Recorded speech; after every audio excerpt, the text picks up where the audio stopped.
上帝老贼喝大了，竟跟他的死对头撒旦打了个赌，说无论给约伯降下多大的苦难，约伯都会忠心于他，哪怕是他赖以生存的田地和亲生的儿女。只因约伯是上帝最坚定的信徒。撒旦说他最烦别人吹牛皮了，于是天堂与地狱的赌约就此生效。你说上帝拿自己的信徒做赌注，那这群信徒在他心中到底又算什么呢？按照缔约，恶魔克劳利要摧毁约伯的羊群，但凡是有克劳利的地方，必定会有拉斐尔的出现。Avaunt, foul demon! In the name of the Almighty, I command thee, begone! No. No.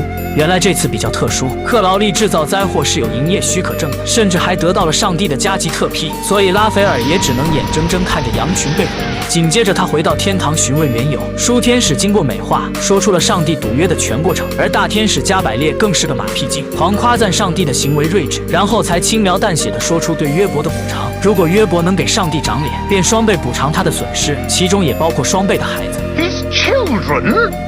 加百列冷漠的表情，仿佛这一切就像删档存档一样轻松。凡间的克劳利想让约伯谴责上帝，这样就没必要杀他的孩子了。可即便上帝抛弃了他，约伯依旧没有半点责怪上帝的意思，反倒是认为自己做的不够好，或者是做错了什么才惹得上帝不高兴。为了不让无辜的孩子死掉，拉斐尔希望克劳利可以放过约伯的儿女，但两个不同阵营的小角色又怎么能叫停他们彼此主子的计划呢？克劳利表示只有尽快得出结论，痛苦的记忆才能过去。拉斐尔没有听出对方的言外之意，还让克劳利看在曾经也是天使的份上，不要再继续下去了。提及往事，瞬间触碰到了克劳利的逆鳞。I long to destroy the blameless children of blameless Job, just as I destroyed his blameless goats. May God forgive you. 听到这种回答，拉斐尔极为伤心。不过让他没想到，院子里竟出现羊的叫声，甚至是从鸟嘴里发出来的声音。拉斐尔施法后才看清，约伯的羊群并没有被毁，想必克劳利已被打上心口不一的标签了。见谎言被戳破，克劳利立刻放火要烧死约伯的儿女。不愧是有什么老子就有什么孩子。此时此刻，他们还在呼喊上帝搭救。即便特效如此逼真，拉斐尔还是相信克劳利不会伤害孩子。看来克劳利的纸老虎形象已彻底被拉斐尔拿捏。果真，下一秒地面塌陷，大家都躲进了负一层。只有这样，既可以达到考验的效果，又不会得罪他们的主子。正当拉斐尔为自己猜对了得意时，克劳利就将3个孩子变成了爬行的蜥蜴，因为只有这样才能更好的保全他们。Can I be a blue one? Oh, sure. 眼下只需静静的耐心等待。无聊时，克劳利教拉斐尔尝试人类的食物。起初他还很厌烦，但尝试之后却打开了新世界的大门，一发而不可收拾。直到4000年后的今天，很快上帝就派加百列携众天使来验收，作为通过考验的奖励，加百列会赐给约伯更多的羊群以及7个孩子。可约伯妻子只想要回亲手养大的那3个。If my children are dead, then I will curse God and... Whoa! 幸亏克劳利及时出现，打断了他接下来的诅咒，并向天使们解释自己是个妇产科医生。没有一位天使认出克劳利就是恶魔，看表情就知道天使们的智商余额不足。紧接着，克劳利在母亲的耳边轻声嘀咕几句，他仿佛就明白了一切。随后，他按照克劳利的指示，从约伯身上扯出3根肋骨。这怎么像刚才拉斐尔狂啃的牛肋骨呢？加百列还不懂装懂地说，凡人生孩子就是这样。趁大家不注意，拉斐尔将蜥蜴变回成孩子。不知情况的约伯却说出自己的孩子并没有死。妻子马上使眼色，不让丈夫乱说。可这还是引起了傻子。哦，不对，是加百列的怀疑。他要求拉斐尔以上帝的名义保证没有欺骗。为了无辜的苍生和克劳利的善良，拉斐尔第一次说出了谎言。既然恶魔可以善良，那天使就可以说谎。好歹这场赌约是应付过去了。之后的4524年里，天使与恶魔分别完成着各自的任务指标。克劳利负责诱惑人类走向堕落，而拉斐尔负责保护人类，防止被克劳利诱惑。但在这个过程中，他们逐渐发现人类的复杂性和美好之处，开始对自己的任务产生了怀疑，并最终决定联手保护人类，阻止撒旦毁灭地球的计划。可危机依旧没有解除。万人之上，一人之下的大天使加百列，竟光腚拉碴的在地球上漫步，唯一的遮挡物只有一个普通的纸箱。面对人类异样的目光，加百列不以为然，毕竟在他眼中，地球就是个虚拟世界，而人类只不过是拥有自由意识的感知器官。可这却吓坏了隐藏在凡间的天使拉斐尔。作为先前末日战的始作俑者之一，拉斐尔是真不想见到他。 Well, what are you doing here? I don't know, that's why I asked. 但惧怕邻里间的碎嘴谈论，他也只能请加百列进入书店。让他更惊讶的是，加百列竟失忆了，就连自己姓什么都不记得，甚至智商都严重缩水，只记得有很可怕的大事要发生。虽然他不知道可怕指的是什么，但他却下意识地来到了书店。拉斐尔希望通过那个纸箱找出点线索，结果它就是个普通的空纸箱。于是他马上给克劳利打电话求助。等克劳利急匆匆地赶来，看到加百列从后面无声地出现，他的表情比刚才拉斐尔还要夸张。What's happened to him? I don't know. Ask him. I have. He doesn't know either.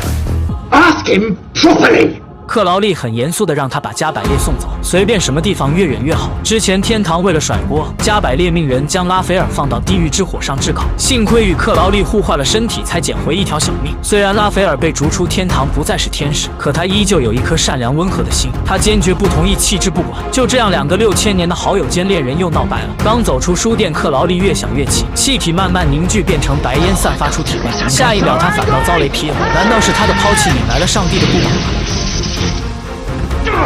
I thought that man was struck by lightning. 但嫉恶如仇的堕天使才不会管那么多。要说人倒霉，喝凉水都塞牙。克劳利刚到车上，就出现了大量的苍蝇，原来是撒旦的头马，克劳利的前老板别西卜。他将克劳利带回了地狱。其实别西卜也是听到风声，想打探加百列的下落。他先是给克劳利画大饼，的确老板都擅长画饼。见克劳利死活不上道，他开始恐吓，称但凡是跟此事接触过的人，无论是谁，都要接受最痛苦的惩罚，被生命之书彻底的抹除。即便别西卜换了演员，隔着屏幕我还是能闻到那股怪味。好想递给他一管牙膏。意识到问题的严重性，克劳利一路飞驰电掣地赶回书店。简单施法，十字路口的红灯就变成了绿灯，连恶魔都知道不能闯红灯。拉斐尔明知道是克劳利返了回来，却故意不理他。接下来，克劳利摆出傲娇的强硬态度，嘴上却表达着最柔软的歉意。不过这次拉斐尔依旧没有理他，没办法，他只能拿出自己的招牌绝技。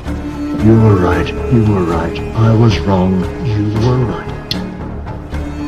跳过道歉舞，两人才算重归于好。克劳利也说出将要面临的麻烦，如果加百列的失忆是假的，那他特意隐藏在你我身边，岂不是定时炸弹？为了验证猜想，克劳利会时不时说出曾经的重要台词，从而观察加百列的反应，结果却是一无所获。既然对方失忆了，克劳利就口述脑补出他曾经的罪行。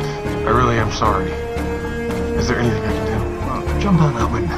没想到真按照克劳利的指示去跳楼，看他似乎是认真的，克劳利便在最后一刻叫停了他。至此，他也相信加百列是真的失忆了。可他也不好好想想，假如加百列是假失忆，他是大天使跳下去会死吗？不过在克劳利的逼问下，加百列想起自己的记忆似乎好像跟火柴盒有关。然而这个火柴盒现在就在天堂。天堂第37阶书天使发现了这个凡间的物品，他将火柴盒交给目前级别最高的2位法座。米迦勒看着眼前的东西，也不知道是什么，还不想让人看出他露怯，于是就假装明白摆弄几下，便断定加百列的失踪是去了地球。拉斐尔和克劳利为了更好的隐藏，同时对加百列施展了奇迹。两个大聪明相信，这次绝对能躲过天堂与地狱的排查。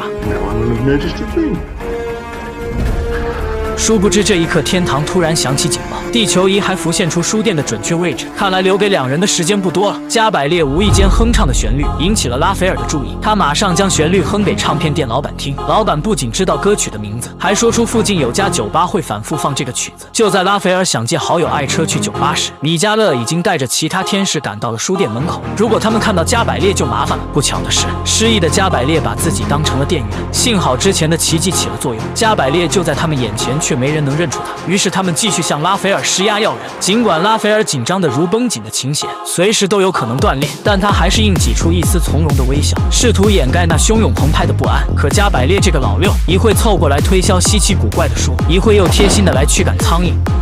Don't I know you? Yes, you do. I'm the assistant bookseller. I opened the door for you. 吓得拉斐尔有的没的说了一堆谎话。米迦勒认为天使不会撒谎，便离开了。殊不知，天使拉斐尔早就被恶魔克劳利给带跑偏了。随后，拉斐尔向好友借车，准备去找播放这首曲子的酒吧，希望能找出加百列失忆的线索。要知道，在第1季中，克劳利的宾利车爆炸，他都心疼的跪地亲吻宾利的车钥匙。现如今借他的车，不就相当于要他的命吗？ What car? Our car. We don't have a car. Of course we do. Isn't she a beauty? You can't drive my Bentley. No, I can. I have a license. 没想到为了能开他的车，从90年代起拉斐尔就考了驾照，想必是早就蓄谋已久。没办法，克劳利只能把爱车借给对方，眼睁睁地看着拉斐尔在街上横冲直撞，而他还要在家带娃照顾加百列，他的表情像极了怨妇。于是，在拉斐尔驾驶的过程中不断的找茬，先是嫌弃拉斐尔的车速太慢，一个劲儿的催促踩油门，就连吃他车上的糖果都会小气的唠叨个没完。听到爱车的喇叭声音不对，才意识到拉斐尔改动了他的宾利，这下激起了克劳利的强烈不满，命令改回车身颜色，否则他就在家卖掉拉斐尔的古董书籍。之后他远程操控汽车加速才舒心，真是相爱相杀的天生一对啊！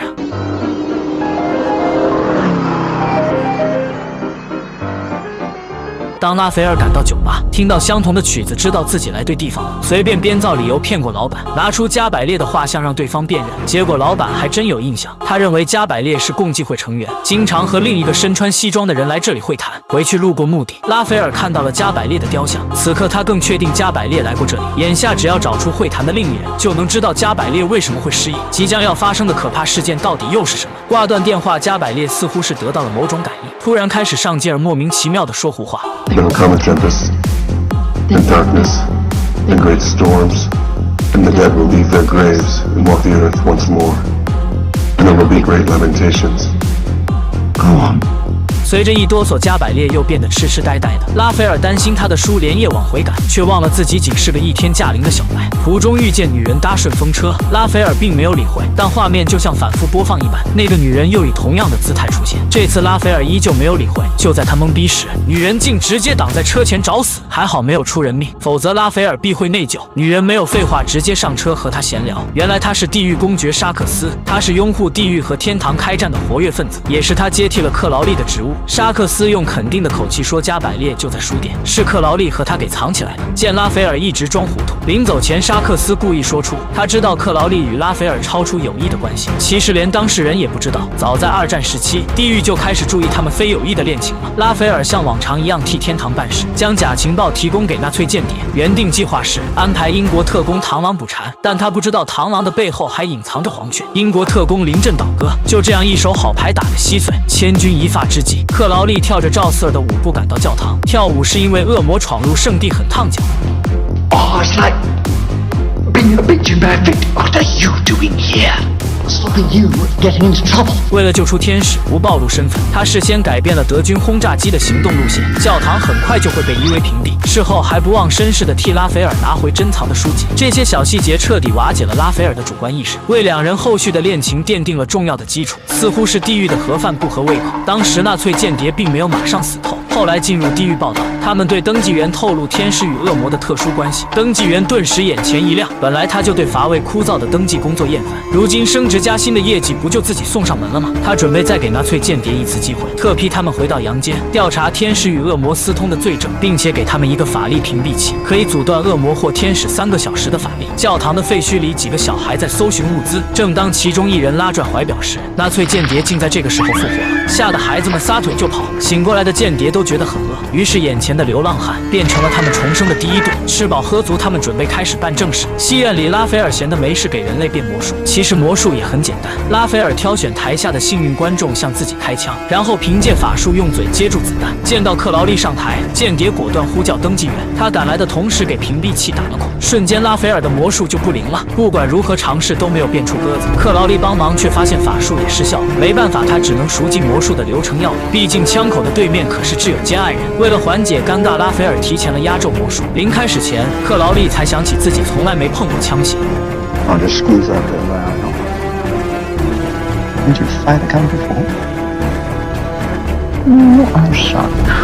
事关自己的小命，拉斐尔心惊胆战，而克劳利表面冷静，其实内心也是惊涛骇浪。看戏的登记员已经坐等地狱和天堂开战，幸好克劳利人生的第一枪没有打中，然后拉斐尔吐出事先准备的子弹，魔术演出就这样草草的收场。可来自地狱的威胁并没有结束，人证物证俱在，登记员一副盛气凌人胜利者的模样。可由于职务级别的问题，克劳利狠狠地羞辱了他，真可谓是杀人诛心呀！登记员气急败坏，就要回地狱打小报告，走前却没有兑现承诺，赐予纳粹间谍正常身躯。You free to go? It's all right. You can't leave us like this. You need to make us into living humans. Oh no, Clause 17. Unrevocable eternal life on Earth. as zombies. Granted.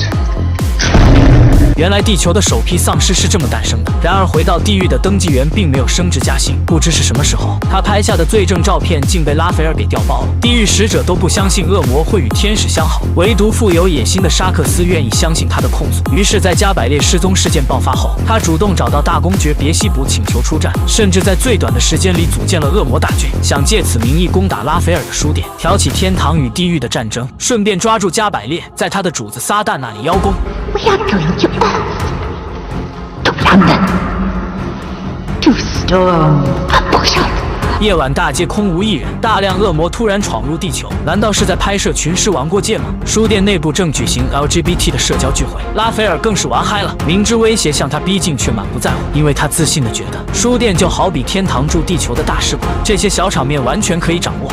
I think you're overestimating how much trouble we're actually in. 结果下一秒就啪啪的打脸，如果60秒内不交出加百列，沙克斯便会毫不顾忌地赶尽杀绝。得知对方的来意，加百列便要牺牲自己换大家安全。失忆的加百列的确与以往不太一样，不过他还没搞清形势，之前他的气息被奇迹隐藏，就算他亲爹来了也不一定能认出他。果真逗逼的加百列被认成冒牌货，无奈克劳利说了一大堆地狱的规定，唬得沙克斯一愣一愣的。最后他同意先让屋内的人类撤离。I just made up a rule about too stupid to check. I'm getting the humans out of here and then I'm coming back. I won't leave you on your own. 送走人类后，他猛然发现角落有个小天使在吃瓜。讽刺的是，恶魔克劳利竟去找天使报警。面对这种局面，小天使也不敢管，见他吞吞吐吐，克劳利便改口说是逮捕自己。等到了天堂，克劳利就不认账，吵吵着要去档案库。虽然小天使脑子不好使，却看出克劳利这身衣服是个显眼包，往往最危险的地方最安全。米迦勒与克劳利擦肩而过，竟没有半点怀疑。其实克劳利潜入档案馆就是想看加百列为什么会失忆，到底是谁抹除了他的记忆。可小天使级别不够，不能越级观看大天使的档案，于是克劳利只好亲自出手，毕竟他从前也是个天使。 How did you do that? I haven't always been a demon, and they never changed their passwords.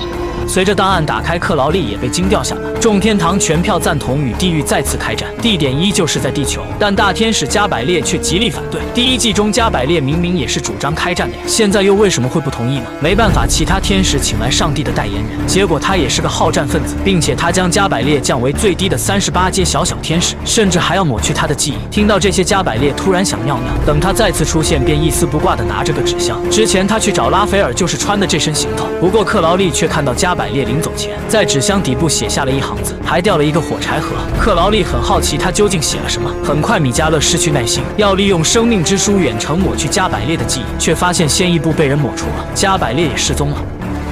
I think we've struck gold. 而地球这边，恶魔已经开始踏入书店。拉斐尔果断开启法阵，警告对方。前面的恶魔胆怯了，要当逃兵，没想到被沙克斯嫌弃的一招给秒了，退路被切断，只能硬着头皮前进。但凡是进入法阵的人都无一例外的被肢解，头上特大号的吸尘器逐一榨干他们黢黑的灵魂。不过恶魔也不会就这么简单，其实前面送人头的是杨公，真正的目的是从后包抄。不巧的是，后面没有事先布置法阵，危机时刻只能用书充当武器，这可把拉斐尔心疼坏了。要知道这些书可是他的宝贝，很多都是原作者的手抄版。气急了的拉斐尔准备放大招，势必要团灭所有恶魔，慢慢取出自己的天使光环扔向楼下。天堂与地狱有个不成文的规定，天使一旦使用光环，就意味着天堂向地狱正式宣战。 I may have just started a war. 在天堂的克劳利也听到号角被吹响，此刻他的处境有些不乐观呀。紧接着，天堂与地狱的高层齐聚。当得知开战只是个乌龙，天堂与地狱都失望透顶。克劳利想起纸箱底部的那行字，上面写着“我在苍蝇里”，难道是加百列的记忆在苍蝇里吗？就连加百列自己也懵逼。而唯一能操控苍蝇的只有地狱大公爵别西卜，他又和加百列有什么关系呢？地狱大公爵别西卜将一只苍蝇交接给了大天使加百列，而这完全不同的两个阶级，为什么会有私下接触呢？接过苍蝇，加百列将它缓缓向眼睛靠近。当苍蝇钻入眼球的那一刻，他的所有记忆将会复原，困扰天堂和地狱的谜团也将会揭开面纱。原来第一季末日之战后，加百列与别西卜是想极力阻止大战的。 No Armageddon. An interesting proposal.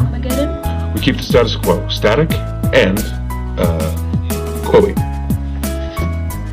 No one could ever know, of course. Of course.